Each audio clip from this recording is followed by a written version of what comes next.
So we're up in Bryant, California, and we have just finished partially rebuilding a platform. It serves the furnace, and then the water heater sits in the corner. We got here, and everything's damaged. You can see the existing mold down on that sheetrock and some around the perimeter. What we've done is we've cut it back up around enough to where we've gotten the water clear and the mold clear on that part. Down below on the back wall, it was significantly dry, so we went ahead and covered it back up the way that it was. This side is still pretty wet. There's no mold growing, but what we're going to do is we recommended to the homeowner that they leave the front of this platform open. Just put a fan in there and let it blow. Get this thing dried out, or even air dry. Just leave it for a little bit.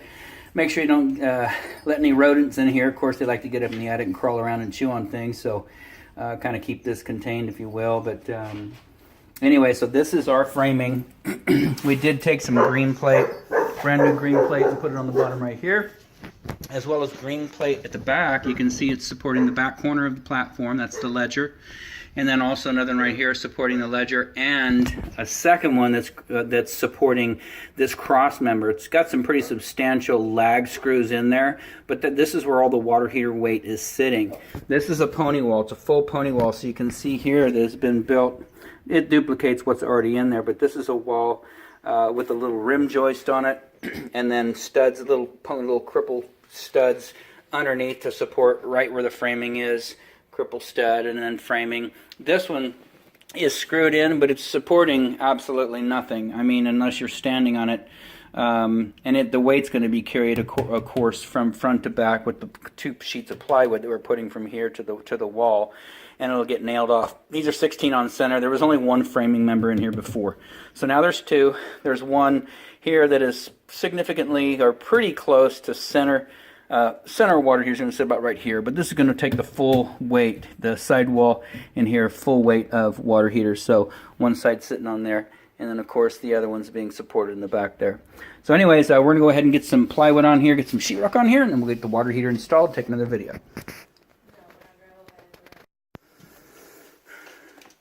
Okay, so still here in front, you see the front side still off, or let that air out, and we did go ahead and get a couple pieces of OSB board on there, and then top it off with sheetrock, and then we're going to leave it up to the homeowner to fit. This is the platform. This is where the water heater sits. This was part of our contract, is to get this stable. So we've rebuilt it, but this face needs to stay off. And then, of course, no tape texture paint. We're not really drywall contractors or framers, just plumbing, but we can't set a water heater on something that's structurally unsound. So it's already showed you the first portion of the video, showed the framing. This shows the sheetrock. Once you're ready to sell or whatever, get a sheetrock guy in here. If you want, give me a holler. I'll give you a referral to someone who can do it for you. You get it sheetrock, get it painted, and everything will look great in here. Outside of that, we're going to get busy on putting a little mud on here and then get on that water heater. Okay, so last part of the video, we got the water heater installed. Everything is in place. First 2 portions, we showed you the rough framing and the support for the structure there. And then also included getting the second portion, we got the plywood on, the OSB board, double sheath there, and then drywall on top. And then, of course, with the homeowner know you need to keep this open. This exterior wall is pretty wet, so you just need to get a little fan blow underneath there until it's dry. That's it. And then if you need a recommendation for a drywall contractor, whatever you'd like to have done out here, give me a holler. I'll text you, give you his number, and he can tie in whatever you like. If you want to get this buttoned up, tied back in, if you want to do any kind of thing over there, but at least around the perimeter of the water here at the bottom where it was damaged, it's been replaced. So anyway, starting at the bottom, we did replace the flexible supply line. Like we said, that's a 1/2 inch OD by 24. Leave this tag on, that's required. And then the lower third and upper third straps are in. Relief line is tied back. I can use that's a 3/4 by 15 Falcon stainless steel connector down to the existing discharge line. We did reconfigure some of this plumbing right here. Just wasn't going together right. So we put in a new, we didn't have any brass. We like to use brass, but anyways, we put in a new adapter and then a brand new T. And then I need this down because this drain valve was just going to be sticking out way too far away from the water heater. So we turned it down. That way, if, you know, you can just put a hose on it and open it up and drain it down, you know, outside to the outside of the building annually. Or, you know, obviously if you've sold the home, that becomes someone else's annual maintenance. And then tied back in. So this is our new plumbing right here, from the tank over to this fitting. Pipe is existing, valve is existing, all this piping through the pump and all the way back to that valve. And I'll circle back to that valve in just a minute. Up top, we've got 3/4 by 5 or 18 Falcon stainless steel connector on the right side. On the cold side, let me check it real quick.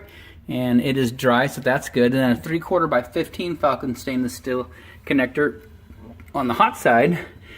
And let me check that, make sure that it's good and it's dry.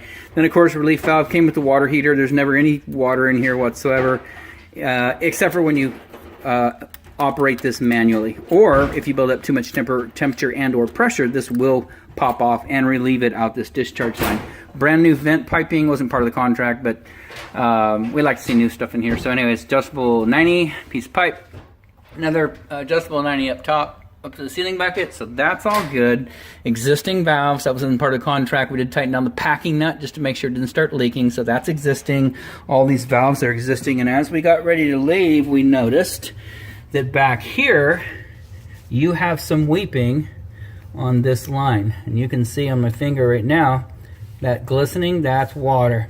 So this has been part of your problem, and that always happens with soldering. You know, it's not monitored. You know, you certainly need to monitor all your plumbing, but anytime you solder something, you monitor it for a period of time. All of this is soldered, and I don't like it.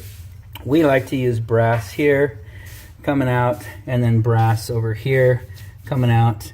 And we also like to mount this rigid to the wall. So we'll have a nice long nipple that comes out to here on both sides, and we actually mount this vertically on the wall with some unistrut and some strut clamps so that the pump becomes an independently mounted strap. Right now, the only thing supporting the pump is that pipe coming out of the wall and that pipe coming out of the tank. And that shouldn't be structural support for the pump. The pump should be mounted separately. So what we like to do is take that pipe up high, bring it out 3/4. Of course, that's 1/2 inch, so nothing you can do about that. Put the valve on, tie it in, strap the pump itself, get everything the way it needs to be, get this stubbed out the way it needs to be, and then go ahead and we just take a stainless steel connector and tie it in right there just for servicing purposes. So anyways, you do need to have that addressed. I mean, you can certainly keep a bucket under there. It's not, you know, it's just weeping right now, which means it will drop water occasionally, but it will build up and it will damage this platform. So keep a bucket under there until you can get it repaired. That repair, I mean, honestly, for me to repair that, I've got to take this entire assembly back apart, or maybe just right back there, prop it up. Problem is, we got to get in back there, you know, maybe replace the valve, maybe replace the fittings, whatnot, and then get back over here and tie it in. What we'll do is we'll write up a proposal. I just kind of wanted to show you that on the video documentation. We'll write up a proposal, let you know what it's going to cost, and then if you're fine with that, we'll schedule a time to come out and take care of that. Outside of that, keep it, you know, keep that bucket under there. You should be fine for right now. So everything's installed, everything's good. Burner's going about 2 hours till you have hot water.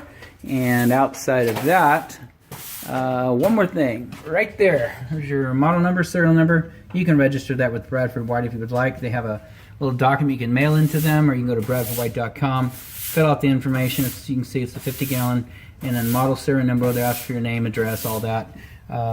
So everything is installed, everything's looking good, water heater is on. Outside of that, this installation is done.